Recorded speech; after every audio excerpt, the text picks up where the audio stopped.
Hey gang, so this is our lesson on domain and range.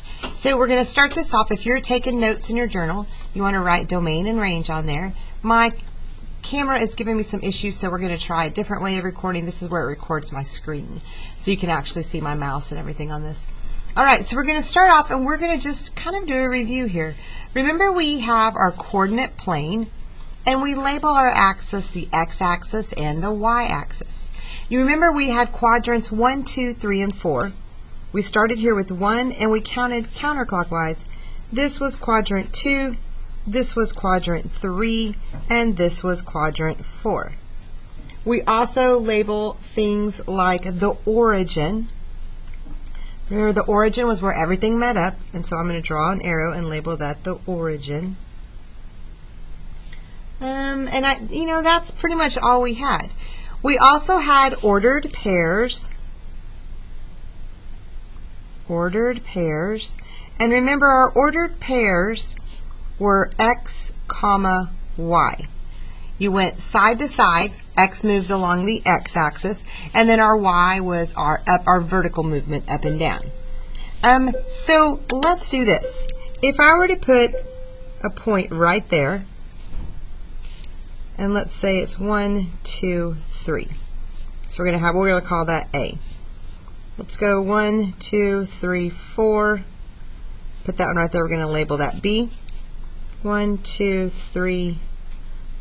We'll call it right there. We'll call that C. 1, 2, 3, and I'll put this one right here. I'll call that D, A, B, C, D, and I'll put another one right here, and I will call that E. All right, so we're going to label these ordered pairs. So I'm going to come over here and I'm going to say A, B, C, D, and E. So remember, X is first. So for this one right here for A, on the x-axis, I didn't go anywhere. I stayed right here at the origin. That means my x value is 0. It didn't move anywhere. But y moved up 3. So that would be a vertical 3. B comes over here. It goes 1, 2, 3, 4 over, and it goes up 1. My C goes backwards, 1, 2, 3. So backwards on the x-axis is a -3 and up 1. D is back 1 and down 1. E is over 2 and down 2. All right, so take a look at those. Make sure you agree with all my ordered pairs, and let's talk about a discrete graph versus a continuous graph. All right, so I'm going to give you examples of a discrete graph. So I'm going to draw my graph, and then I'm going to draw a continuous graph.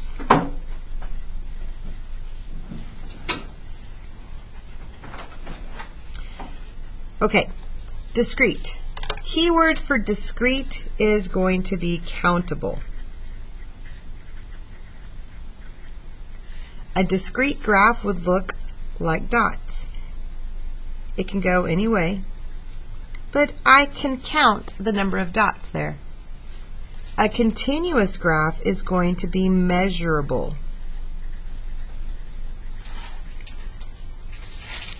If I measure it, maybe it starts here, it looks discrete, but then it does this.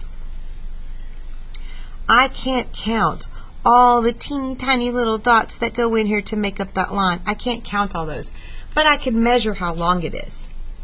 Another example of a discrete graph, actually discrete doesn't really change, does it? It could be linear. It could look something like that. Another continuous might be just a straight line that continues with arrows on each end. Those would both be continuous. Okay, so I'm kind of looking at these notes I gave y'all, just kind of following along here. All right, so let me go here. Let's talk about ways to represent the way we're doing here. We're going to talk about functions, okay, and domain and range. So let's go back here and I'm going to talk about domain. Domain is going to be the x values. So we're going to put x values.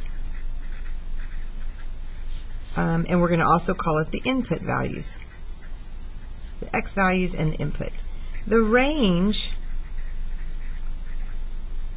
is going to be the y values or the output. Okay? So if I give you something like a t-bar, and maybe we do something like -2, -1, 0, 1, and 2, and I give you numbers like 4, 10, 20, 12, and 13. Okay? The domain is the x values. So the domain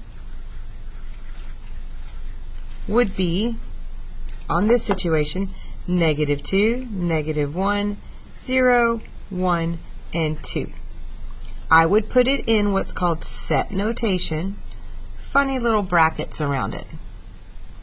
Now the range, which is nothing more than the y values, would be 4, 10, 20, 12, and 13. That would be my domain and my range. If I wanted to write them as ordered pairs,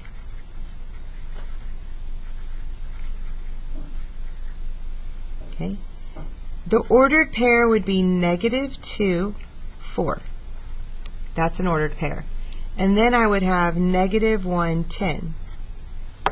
I would have 0, 20. 1, 12. And 2, 13. Those are my ordered pairs. So I wrote this as a table. This we're going to call a table. I wrote it as ordered pairs.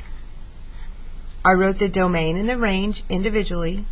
There's another way I could write this. I'm kind of running out of room, but I still want to show it to you. And that is called a mapping.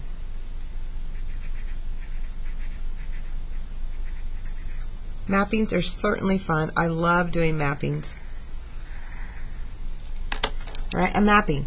I'm going to take the domain and I'm going to put it over here on the x side. I'm going to have to write kind of small. -2, -1, 0, 1, and 2.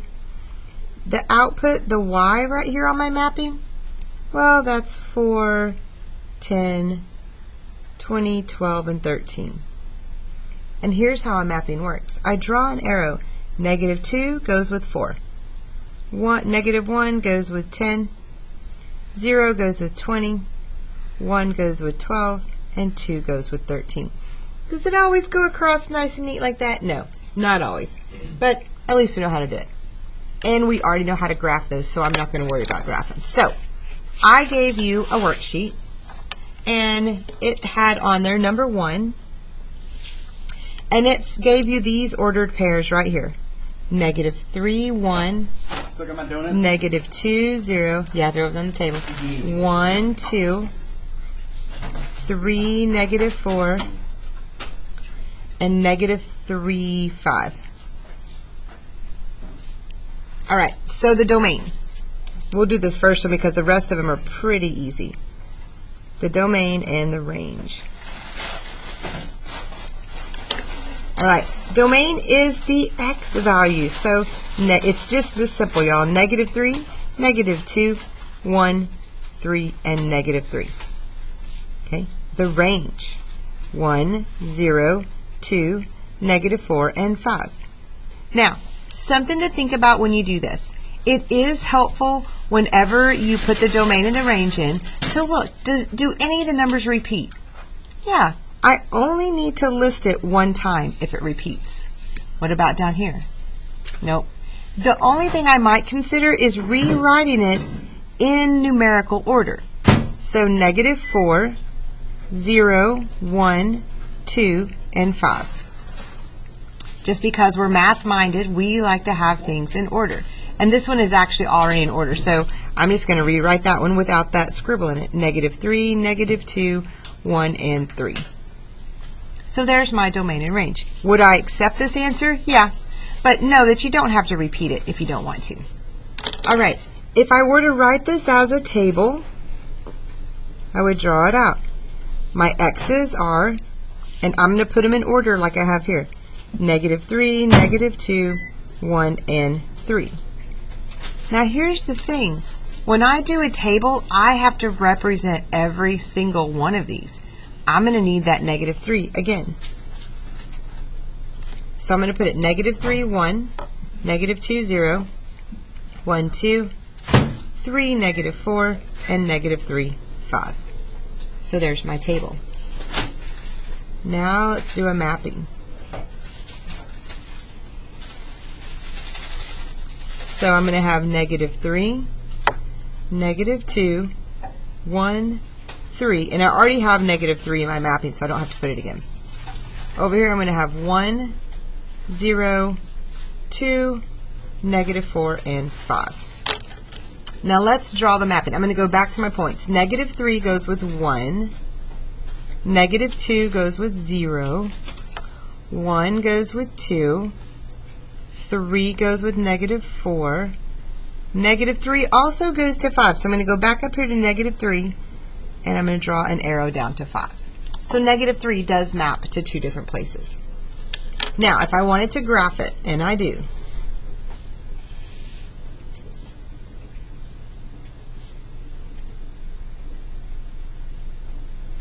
I'm going to go 5 bars in each direction.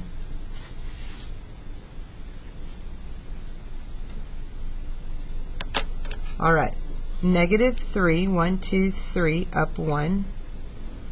-2, up 0. Over 1, up 2. Over 3, down 1, 2, 3, 4. And -3, 1, 2, 3, 4, 5. All right, so there's my graph of that. All right, and that's it. So I'm going to put that underneath there so you can kind of see it. Use this to guide you to do number 2 and 3, and it shouldn't be too bad for you. All right, I'm going to stop this one here. So this is the basic of just domain and range when you're just looking at ordered pairs.